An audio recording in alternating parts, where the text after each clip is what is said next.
Good morning, everybody. Can I get your attention, please? My name is George Tran. I'm a dog behaviorist, and what I do is I work with clients with dogs with behavior issues, whether it's human aggression, dog-to-dog aggression, or anything in between, separation anxiety, whatever it is. I help dogs with behavior issues address those issues. A little bit about me. I became a dog behaviorist because I saw so many dogs getting put down or surrendered because of people not having the right tools, the right information to help them with their dog's behavior issues. So I wanted to make a change and save more dogs, so to keep them out of shelters, keep them out of pounds. And that's what I do. What I do is just make an impact and save more dogs. So one of the things I wanted to talk about is one of the biggest common mistakes or common issues that people face is their dogs pulling. So typically what you see is an owner with a dog walking along and getting dragged all over the place. So that's a very big common problem. And people have very different degree of severity, but it could become quite serious. If you get pulled down by your dog, you could get hurt. Bruises, scrapes, or even particularly broken hips or whatever. So it is a very common issue, and I want to kind of address some of that behavior issues. And we go back to why dogs pull. So why dogs pull is because they've been trained to pull by their owners. When they get to the end of the leash, typically what happens is they pull a little and the owner says, "Oh, you want to go that way? Okay." And so every time you let them go that way, you've trained them to say, "Oh, in order for me to move and go anywhere, I just need to use pressure and drag my owner along." So it becomes a lifelong success strategy of, if I want to go anywhere, I need to pull. The other thing is, owners encourage their dog to be excited. "Do you want to go for a walk? Honey, do you want to go for a walk?" And invariably the dog gets hyper excited and is trained to pull. And invariably the dog goes crazy on the walk. And when you get a dog like that, it's really hard to control. So how do you address that? One of the things that people do is they do use a gentle leader like this golden retriever here. With a gentle leader, they pressure the nose. But fundamentally, what we want to do is to untrain a dog from successfully pulling. So if a dog encounters success when they pull, what we want to do is to untrain that behavior. If they pull, we're going to give them no success, right? If they pull, we're going to just stop. Better still, change the direction around. "Come on, honey, come this way." This way, the dog was behind me, the dog was in front of me. When I change direction, the dog's going to be behind me, so I can lead the dog away. "Oh, you're going that way? Stop. Come on, honey, come this way." By doing that, we're going to control the narrative, control where we want the dog to go. And it saves a lot of this tugging, fighting, this constant back and forth between you and your dog. We're training the dog that pulling gets you no success. Previously, they have had this idea that pulling gets me everywhere I want to go. So now we're going to say, no, when you pull, you're not going to get any success. Number two, we're also going to teach them to follow and not lead. Typically, a dog would lead and we would follow. But instead, if you change the narrative around, when they lead, you turn around and walk the other way, you're leading them instead of them leading you. And that's a very quick and effective way for you to change the dog from being a leader to a follower. So one of the common behavior issues I see all the time with my clients is the nature of the relationship between owner and the dog is very fuzzy. And what invariably happens is a owner to dog relationship is often defined by a friendship. Equals, right? Me and my dog are equal friends. And the problem with that is, sure, you can ask a friend for a favor, but you have no right of expectation of performance with an equal.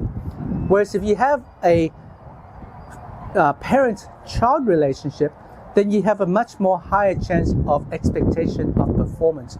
So when I ask you or give you a command of what to do, they're more willing to follow with that command because of the nature of the relationship is much clearer. And one of the ways you can do that to address and make the nature of the relationship clear is to lead your dog. It goes with a very simple premise, okay? A leader leads and a follower follows. And with that, if you keep leading your dog, then it becomes very clear that who's in charge and who's the follower. A leader leads and a follower follows. So how do you do that? Very simple. Just walk your dog and lead your dog and don't let your dog lead you. How do you do that? When you walk, typically, like I said, people favor enrichment over respect and discipline. So change that around. Prioritize respect and discipline first and enrichment second. How do you do that? You're going to take your dog for a walk. Don't go anywhere. Just go for a short walk to teach your dog respect for leash pressure. When the dog leads, when it stops, honey, where are you going? Let's go this way now. So until you master this routine of leading your dog and training your dog to follow, you have no business going outside. Just work in your backyard, in your front yard, even in your living room if you don't have the space. Just walk and lead your dog. Come on, honey. Good boy. Yes, good boy. Come on, follow me. Good. Oh, we're going to mix it up now. Just change it up.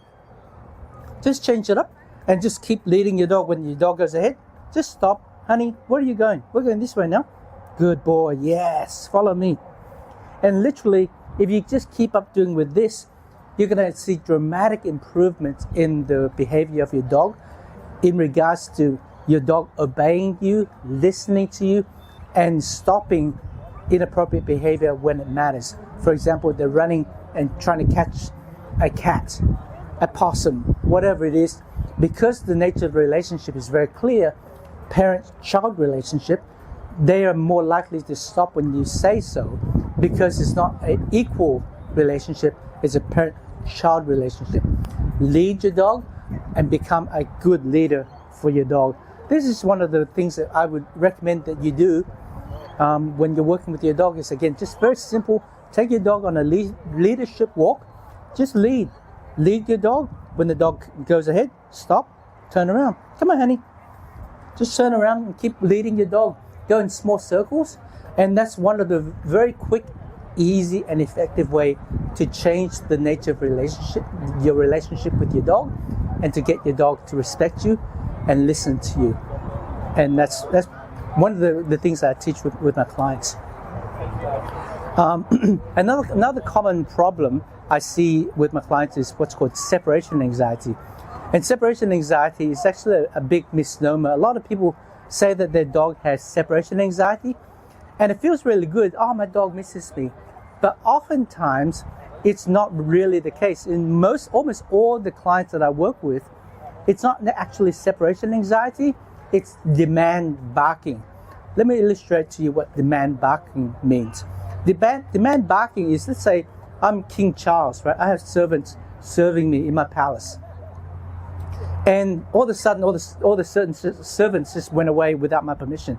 And I'm like, I have to feed myself. How dare they? Oh my goodness, how dare they? Who can relate to that, right? When you're at your dog's whim, you serve your dog. And so when you go away, your dog is going to say, wait, how dare you? I didn't give you permission to leave. We pamper our dogs, and as a result, the nature of the relationship is fuzzy.